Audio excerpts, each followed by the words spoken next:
traveling around a lot. I think he might travel more than me. Nomad Capitalist. The Nomad Capitalist. The Nomad Capitalist. There are no rational arguments to support the ideas which created this country. If we lose freedom here, there's no place to escape to. This is the last stand on earth. This is the future of freedom and opportunity. This is the Nomad Capitalist Report.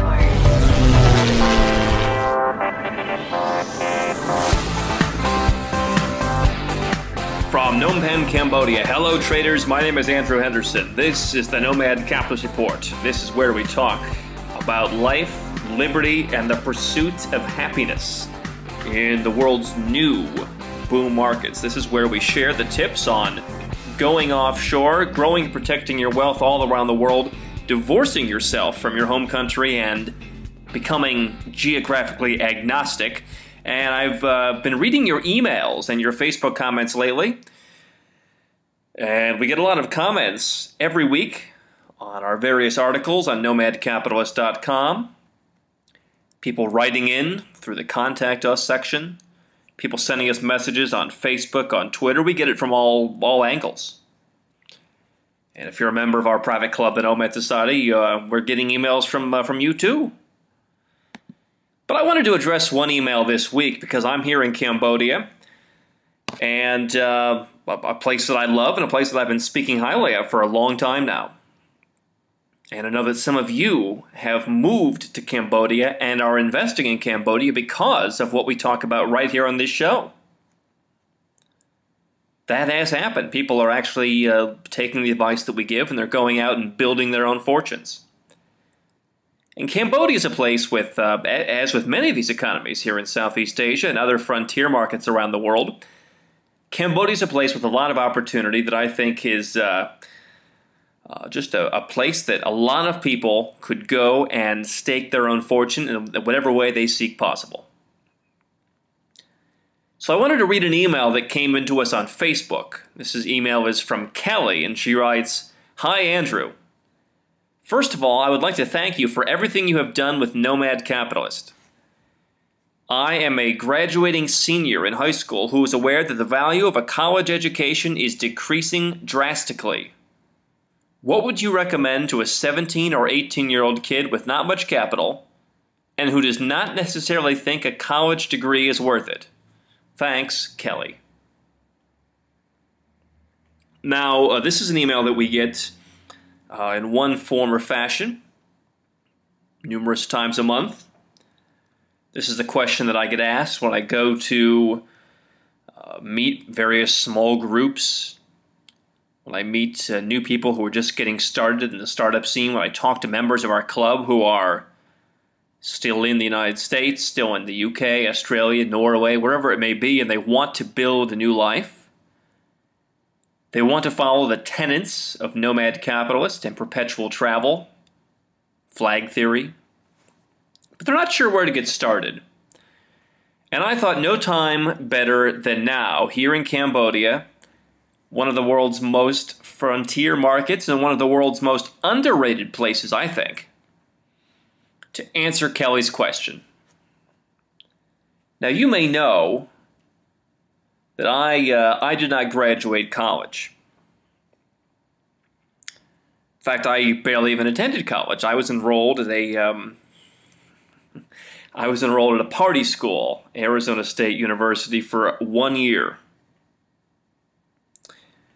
Now, when I was in high school, when I was young, I was 15, 16 years old, I had ambitions of going to Wharton, going to Harvard, going to Yale. But I guess deep down I just didn't care that much because I didn't work that hard. Graduated barely in the top half of my high school class and went on to Arizona State University figuring that if I had to go to some third string school, I might as well go to one where girls move there to wear tiny shorts and tank tops most of the year. So I went, signed up for a bunch of 8 a.m. classes, stayed up till 3 in the morning, 4 in the morning, 5 in the morning, watching news programs on cable TV, doing stuff online, and sleeping through all of my classes. So after about a year, didn't work out too well, and I left. And when I was 19, I started a business that went on to become a multi-million-dollar enterprise by the time I was 26 years old. And that was the beginning of all of my business success, and is what allowed me to do all the other things that I've done, including travel and become the Nomad Capitalist. So in my own personal life, I don't believe that it's necessarily very important to go to school, but I also realize that my story is not everyone else's story. Not everyone wants to become an entrepreneur. Some people need to go to college. Doctors, lawyers, we need those people. We need some people to have skills that they have to go to formal education and learn. But to answer Kelly's question, the answer is, what do I recommend to a 17 or 18-year-old kid without much capital? Well, I'm sitting in one of those places right now.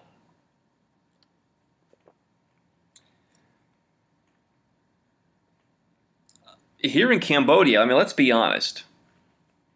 I've traveled extensively throughout all over the world, but especially here in Asia, because I believe Asia is a place where anyone can make something of themselves. This is the real land of opportunity.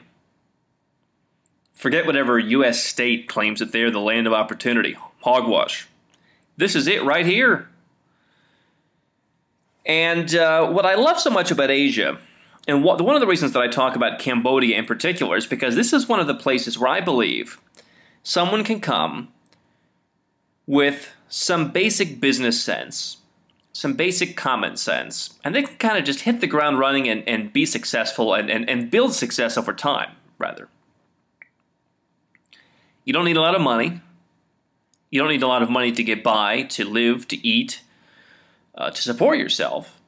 So you can, as they say in entrepreneurial lingo, bootstrap much, much, much more easily than you would if you were trying to start your business fresh out of high school in a place like San Francisco or New York or all the other places that starry-eyed entrepreneurs go when they live in the United States. Maybe if you're British, you go to London. Because let's face it, I mean, if you want to be successful, you can do it on your own, but it helps to have a community of people who are supportive. And as someone who graduated from Avon Lake High School in Avon Lake, Ohio, I realize that there aren't a lot of people in the city that you may be living in now that have any idea what you want to accomplish.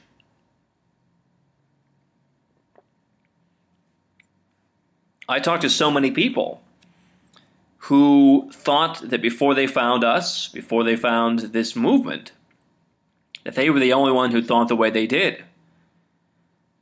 And so chances are, if you're living in Avon Lake, Ohio, if you're living in Gary, Indiana, Wichita, Taos, New Mexico, if you're living in one of these places, chances are you need to go somewhere else and meet up with like-minded people to help you incubate your ideas. But you're not going to get very far if you're an 18-year-old with no capital moving to New York City. Now, because I did drop out of college, I am a scrappy entrepreneur. I'm not a guy with a pedigree who went and worked on Wall Street, or went and worked in venture capital, or for a Big Four accounting company doing audit. I don't have any of those things that the people sitting in the top floor of some office in Singapore or New York or wherever have. And so I don't, look, if you want to say, hey, Andrew, how do I raise venture capital for some groundbreaking company? I don't know how to do that. I mean, I'm a guy who, for heaven's sakes, I invested in a pool cleaning service at one point in my career. So my advice is coming from someone who likes low-end, scrappy, easy-to-start, low-capital businesses. If you've got an idea for the next Facebook, I can't help you. But I look at entrepreneurship as truly the great equalizer in life. It's something that pretty much anyone can get into, and if you're willing to work, and if you're willing to find something that the market needs, you're willing to provide a product that a market of people needs, and you can do that, and you can execute, then you can become successful. You can become rich. You can't say that about really anything else. You can't say that about acting or modeling. You can't say that if you want to become a celebrity chef or a photographer or really any kind of job. I mean, even some corporate drone job. You still have to suck up to your boss. You still have to say the right things, go to the corporate parties, make the right impressions. I look at entrepreneurship as something that anyone can get into without having to answer to lots and lots of people who just want to hold you down and become successful. And there's no better place, in my opinion, to do that than a place like right here in Cambodia, because the opportunities here in places like this are so much more open. I've got to tell you, I've been here for 6 days now, and I'm heading back shortly. I have to contain myself with all of the ideas that I'm coming across, and just the things that I'm thinking up. I've probably come up with 24 different ideas just kind of slinking around town for the last 6 days. Just sitting around the pool at my villa. Just looking around, just walking around town. I spent Thursday afternoon in a different part of here in the capital city of Phnom Penh, a different part of the city that I haven't been to before. It's a little bit on the outskirts. It's a new district. It's called Tul Cork. I guess it's not new, but it's new to me.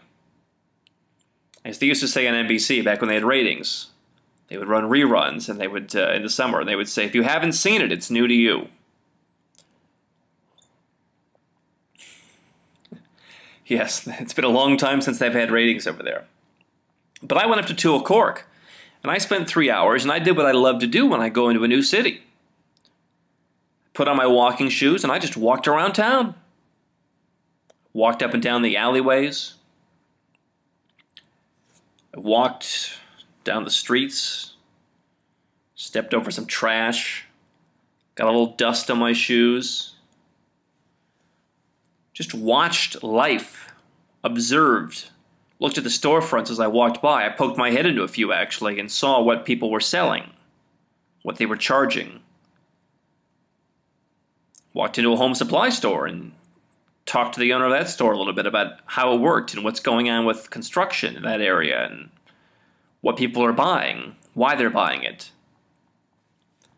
I popped in and bought a juice from a local vendor and kind of saw what they were doing there. I just hung out and just observed. And in that time, I picked up several ideas right there. Cambodia and places like it are places where you can go and just ideas pop out at you if you have the mindset for it. And the reality is many of these ideas are very simple. They're very straightforward. They don't require much money. They don't even require a ton of business know-how.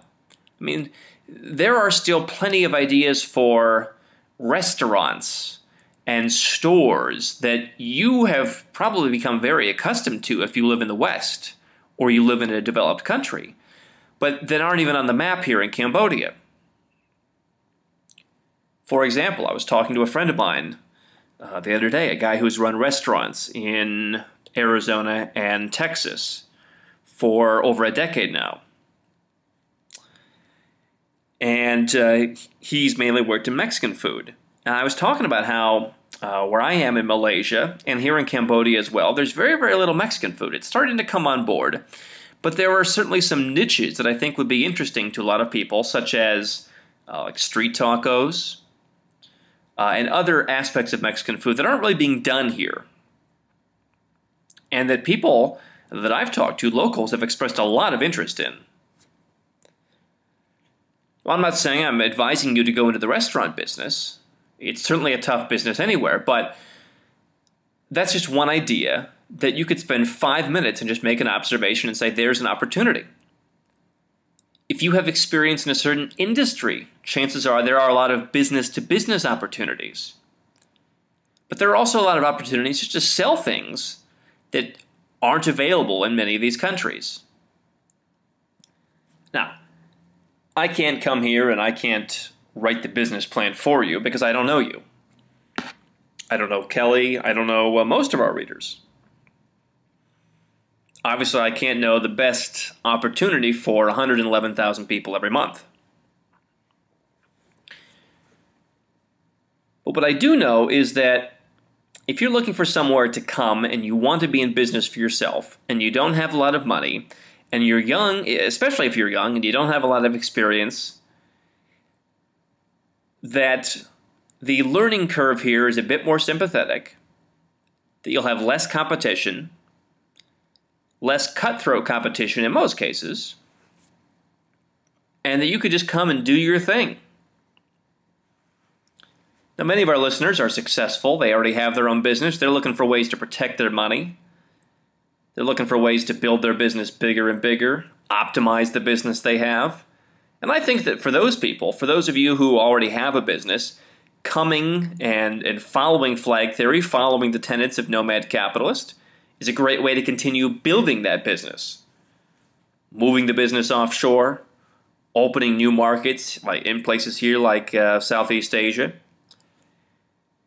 But if you're Kelly and you're young and you have no money, well, my advice is this. First of all, obviously you need some kind of working capital. You have to live, you have to eat. Unless you know someone in Cambodia, you have to support yourself.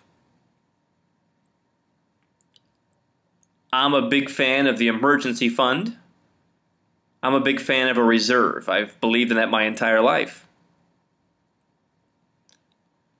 So if you're young, then you need to figure out what can you do where you're at right now to save up, let's call it a year's worth of money to support yourself living overseas. What can you do to bring in the money to do that? Can you start a small online business? Can you do some tests, run some Facebook ads, sell some things online? Sell some stuff on eBay. Maybe you have stuff you can sell. Maybe you own a car that's paid for and you can sell that car and put some cash in your pocket. Maybe you have some old Beanie Babies lying around or something. I don't know. But figure out how to put together a reserve fund for 1 year living overseas. And this serves two purposes. The first is I often tell people who are afraid of leaving their home country that saying you'll do it for a year is a lot easier than saying you'll leave and never come back. I, for one, have no plans to return to the United States, have no interest, not for Christmas, not for Thanksgiving, not for birthdays, not for Hanukkah, nothing. I have a few people visiting me in the next couple months from the United States. People want to see me, that's how they can do it. I don't want to go back. I don't even want to fly through the U.S. When we do our Passport to Freedom event in Cancun in January, I'm flying through Germany, right into Mexico. No crotch grabs for me. But I didn't start that way. I started by saying, I'll go somewhere for a week. Then I built up to 2 weeks. Then I would I would go to places for a month at a time. And I'd come home. Then I'd said, all right, let me try doing this for 6 months, then a year. And I kind of eased my way into it to the point where I said, you know what, this is great. I'm loving this. I don't want to go back. This is my new life. So by saving enough money up for a year, you're putting yourself in the mindset that it's an easier thing to bite off. Rather than saying I'm leaving and never coming back, it's a little bit easier to accept, and hopefully that's a motivator. But by having the funds for a year, you're also forcing yourself to be hyper-focused on building whatever it is that you want to build, finding the opportunity that's right for you. So in a place like Cambodia, you could live for a year for $5,000.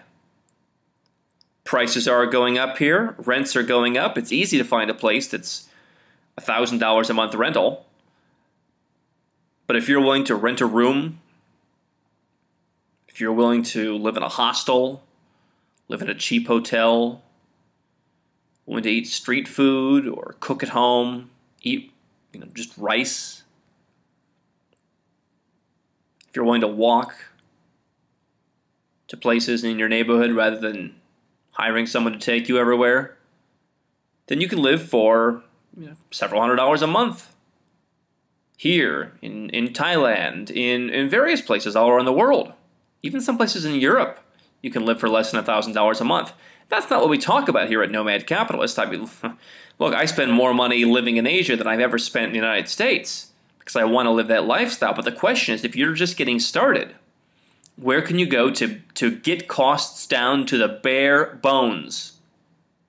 Not San Francisco, not New York, not London, not Sydney, not Auckland, but here in Asia. So save up $5,000, save up $6,000, put whatever you can in the bank, and know that you have a cushion for the full year, that you don't have to focus on going out and getting a job or turning tricks or doing whatever it is you'd have to do to pay the bills. You have a full year of money with you and you can pay the bills, and that means you can spend every day focusing on finding your opportunity. Whether that means getting together with like-minded people and building a website, doing something online, or whether it means finding the opportunities here on the ground. Once you get here, things will just start to pop out at you, and you have to figure out what's going to work, how you're going to make it happen, and you have to execute. All there is to it. And we've got some interviews in the Nomad Society, our private membership club, interviews that I've done with venture capital guys in Vietnam, entrepreneurs here in Cambodia, in Laos, Thailand. We have a lot of great interviews in there that give you some insights into ideas and possible openings in the market.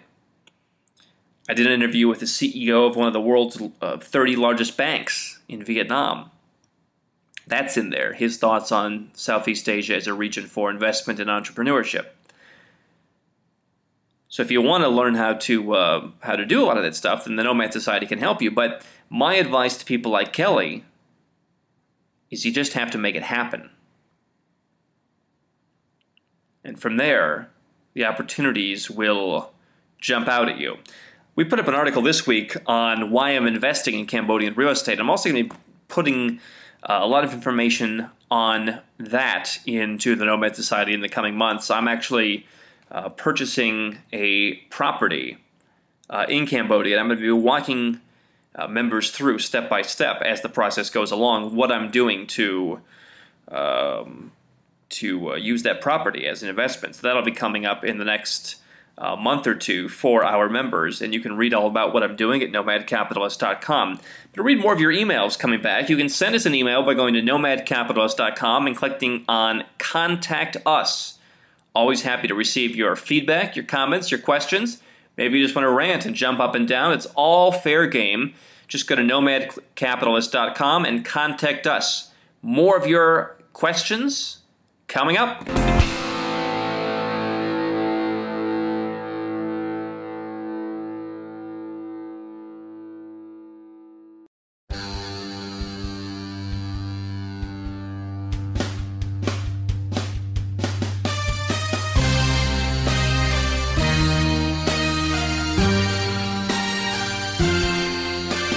The Nomad Capitalist Report. My name is Andrew Henderson, coming to you from Cambodia.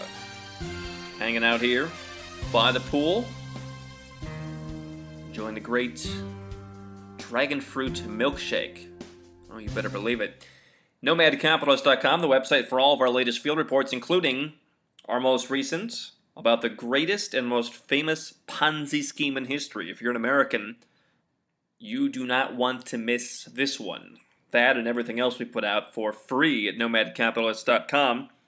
Taking your questions, your comments today, going through our stack of emails, Facebook comments, messages, blog comments, and everything else that have been piling up, and answering a few questions that you have asked. This question comes from Mark. Mark sent us an email via nomadcapitalist.com. It says, "Hey Andrew, I've been hearing a lot about the Passport to Freedom conference that you held last year, and you've mentioned hosting another one, but I haven't seen any details. Can you tell me more about the next Passport to Freedom conference? I'd love to join you. Peace." Mark. Well, that's a good question, Mark. A lot of people have been asking that. Again, our Nomad Society members have, many of them, already booked their tickets because we've given them the right to book before anyone else. So Passport to Freedom is coming. I've talked about it on this show. And it will be happening in Cancun, on the best beach in the entire city, which will be distracting, but we'll power through. January 15th, 16th, and 17th. And if you're a Nomad Society member, we're doing a special presentation on the 18th, just for members. So 3 days for the general public, 4 days for members. So, I mean, why you would come and not be a member of the Nomad Society is beyond me, because you also get a discount when you're a member. But it will be January 15th, 16th, and 17th in Cancun. Well, let's just say that this will be the event to attend of the year. And I wanted to answer the question as to why we haven't talked more about this event up until now. And the way that I felt is the best to do that is to do a little bit of inside baseball and explain to you how it is that this offshore business really works. There are, in this business, obviously it's a very big business, there are lots of different people, lots of different guys. I'm friends with a lot of them. And so it's hard to nail down the entire industry with one or two sweeping statements, but there are some generalities that often come into play. One of those generalities is that this is a business with a lot of cliques. I mentioned earlier going to high school in Avon Lake, Ohio. I guess no matter where you go to high school, there are certain cliques. There's the cool kids, there are the athletes, the jocks, the cheerleaders, the artistes, the people in the drama club, the rebels. Are there goths anymore? I don't even know. But there are lots of different groups, lots of different cliques, and everyone kind of hangs out in their own circle, looks out for their own. And for most of us, we get out of high school, and we either enter the workforce, go to college, do whatever, happy to know that we've left that cliquishness behind. So, as the new kid on the block here, imagine my surprise to find out that this business is operating in much the same way. And here's what I mean by that. You've got lots of groups that tend to operate very closely together. I'll give you an example. If you've looked at some of the other conferences that are out there, you'll oftentimes notice that the roster of speakers is very, very similar. These are conferences that year after year after year bring the same 6 or 7 or 8 or 10 guys together. And these guys give the same speech time after time after time, year after year after year after year. It's a running joke in some of these circles that guys will get on stage and the other speakers will stand in the back of the room just kind of mouthing along because they've heard it so many times. So if you go to a lot of these conferences, you can go to one and just check the rest of them right off your list. There's no need to go because it's just the same people time and time again. And the reason that's the case is because these guys are all working together. They're all in the same boat. It's kind of a I'll scratch your back if you scratch mine kind of deal. Now, last January, or this January, 2014, we came together in Las Vegas for the very first conference that I've ever held. I've never done anything like that before. Everything I've done before in business was on a more personal level. I've never had a big event like that. And quite frankly, I didn't know just how big the event would turn out.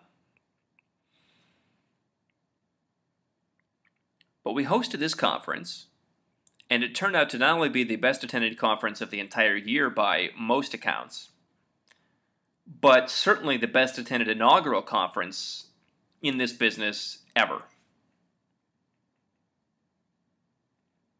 For someone to host a conference who's never done it before, barely been in the business for a year, to have Peter Schiff as your keynote speaker, to bring together the number of people we did at the price point that we did, was something that has never been done before and may never be done again.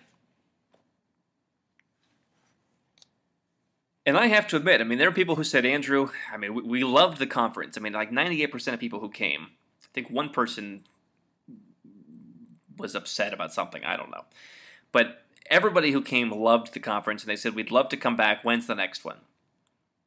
And I hesitated because it's hard work. And so I said, listen, I don't want to have too many of these. I don't want to burn myself out. I don't want to burn the concept out. We'll do it once a year.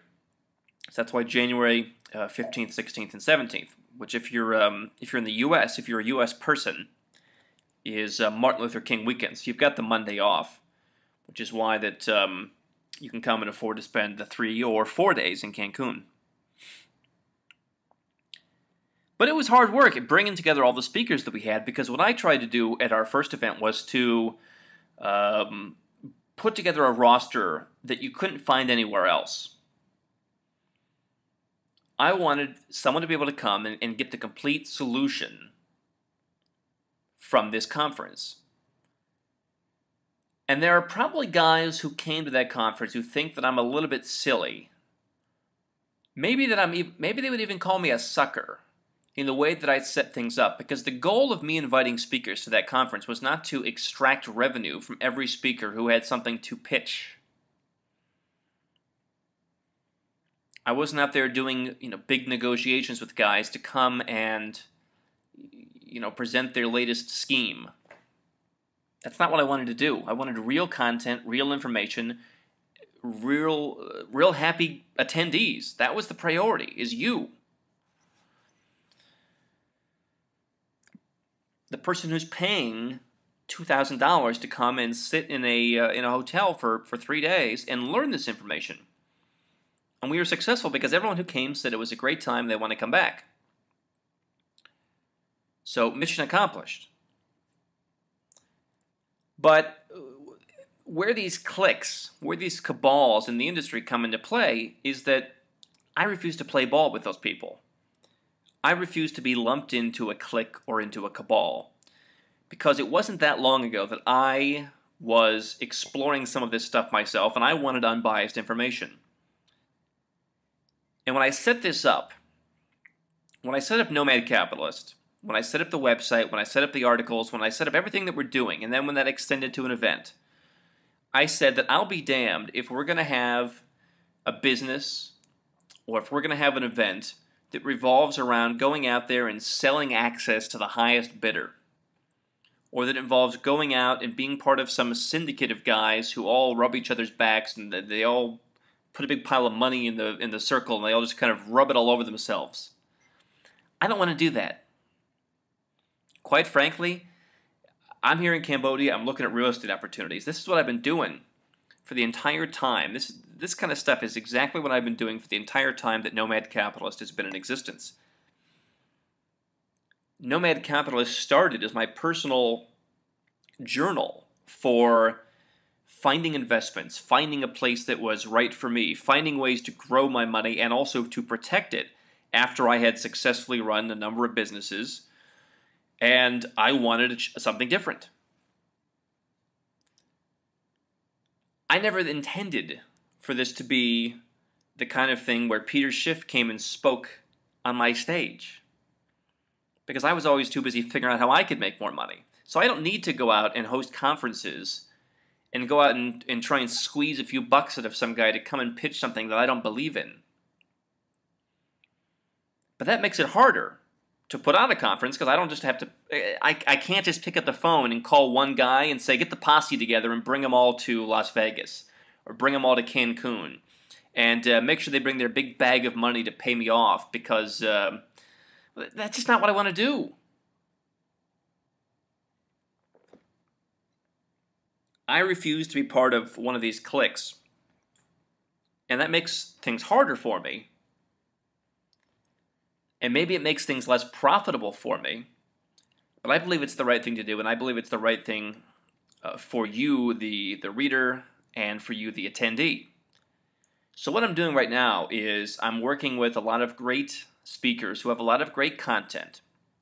Not people who have something to sell, not people who want to pay me, not any of that. I'm working with guys who have great content on how to invest overseas, ways to protect your dollars, your euros, whatever currency you're holding, ways to hedge, guys who are experts in currency investments, guys who are experts in gold, how to invest in gold, where to store your gold, guys who have knowledge on pretty much every topic, second passports, how you can get a second passport through your family for dirt cheap, guys who are experts on investing in real estate around the world that can help you avoid the traps, guys who have any kind of knowledge that applies to internationalization, asset protection, foreign trusts, to complete all the stuff that we stand for here at Nomad Capitalist. I'm out finding the best experts, always building relationships. I'm not just calling the guys who are at every other conference, because I don't want that to be the case. I don't want our conference to be the same one that some other guy hosts in February, and then another guy hosts in March, and another guy hosts in April. That's why people came to our conference the first time, and that's why we've already sold a lot of tickets for the next conference. We've already sold more tickets because the guys who want to pay and come and speak, they call me. There's a whole roster of guys who go all around the country and they pay to speak at conferences, and they're all calling me because they need new places to speak. They're calling me and said, hey Andrew, we just went to some conference last week and we had like 19 people to speak to. And every year we go to this one conference, it's getting worse. They tell me the stories. Some of these places, you could shoot a cannon through the middle of them because no one's there. Because they've worn out their welcome having the same old, tired presenters year after year after year. And so people are telling me, like, hey, Andrew, some of these other conferences are really falling apart. We've already sold more tickets before even launching to the general public for Passport to Freedom in Cancun 5 months away. We've already sold more tickets than a lot of these events will have attendees when the actual event comes. I mean, so think about that. 5 months away, we're already bigger than they are. And the reason is that we're not just going out and taking people's money. So, here's the truth about Passport to Freedom. It is happening January 15th, 16th, and 17th. I'm going to be putting up more details to people on our email list that you can get for free at nomadcapitalist.com if you're not on it. But I'm going to be putting up more details in the next few weeks, probably in September, about how you can reserve your tickets at Passport to Freedom, because the event is very limited. We only have a limited number of seats. I told you that we have the... I've reserved, I believe, all of the ballroom space at the El Presidente Hotel, the Intercontinental in Cancun, which was one of the first hotels in Cancun. They've just renovated, I think, the entire hotel, all the rooms, all the facilities. It's brand new. It's fantastic. But because it was, I think, the first or second hotel on the entire strip back when Cancun was being built up, they have the best location. It's a little bit further from the airport, but the beach is fantastic. The service is amazing. We had one of our Nomad Society members call there to book a suite and say that the concierge was one of the best concierges he's ever had, traveling all around the world first class. So this is truly a first-class hotel, and it's going to be a truly first-class event. But I didn't go and book a hotel that had room for thousands of people. This is going to be a very intimate event because we're going to have 25 or 26 speakers and panelists, and I'm asking them all to stick around and mingle over the course of the event. Mingle during the tequila reception when you arrive. Mingle during the party on Thursday night. Mingle during the breaks. Mingle during the Saturday night banquet dinner that everyone gets invited to. If you're one of the VIPs at this event, which we're going to be putting details out on as well in the near future, you'll also be able to have breakfast and dinner every day with some of those speakers. So the level of access that you're going to have is unprecedented. But the problem with that is that there's only so many tickets. We've already sold, as I said, more tickets than some of these events will have actually at the event, and we're still 5 months away almost. So here's what I'm giving you, the radio listener, the opportunity to do, because I don't want you to miss out on this. And we've been asked, like I said, by a lot of people on Twitter and Facebook and everywhere else, how you can get on the list. Well, the first thing you can do is make sure you're on the email list, and we will be putting out an announcement in September once we've done the pre-sales to all of our members and our private clients. But I'm going to give you a chance right now. If you're truly interested in attending this event, then here's what I want you to do. I'm going to give you, the radio listener, a leg up on everybody else, because I do value you listening to this show. If you send an email to me, Andrew at nomadcapitalist.com is the email address. It's Andrew at nomadcapitalist.com. My assistant is going to get the emails. She's going to go through them. And if you express interest, we're going to send you a special one-time offer to get your tickets at a very special early bird price. We're selling tickets. We're starting out at $19.95 a person, so it's not cheap. But if you're the kind of person who is ready to go to the next level, if you're the kind of person who's ready to take action, if you're the kind of person who wants access to all of the top experts, not just the guys who pay me or write a check, not the hacks, but guys who I am out scouting right now and encouraging to come to our event and speak. We got one guy coming in from Cambodia who built one of the biggest venture capital funds in this region. He's going to talk about all the things that you should be aware of before you invest and how you can invest to make money here. That alone will be worth $2,000. But if you email us today, you got to do it today. To Andrew at nomadcapitalist.com. My assistant will send you back a special link with a special early bird offer just for radio listeners. But you got to do it very, very soon, because I'm not going to make it available forever. Once we release this to the general public, the deal's off. But if you're interested and you're willing to make an investment to join us, then I would love to hear from you. It's Andrew at nomadcapitalist.com. This is going to be an event, by the way, where you're not just going to learn this stuff, but we're going to have these guys there ready to do business. If you've been delaying opening an offshore bank account, delaying getting your second passport, maybe you want to set up residency overseas, but you're not sure how to do it, you want to meet someone face-to-face, you want to hand over your documents rather than FedEx them, you're going to have the chance to set up all these things in Cancun. So it's not just learning, it's not just knowledge, it's action. You can bang out a lot of your flags, planning flags, in Cancun if you come prepared. If you want to take me up on this offer, email us at Andrew at nomadcapitalist.com and we'll send it over to you. And this will be the event of the year. I'm Andrew Henderson, nomadcapitalist.com. We'll be right back. Stick with me.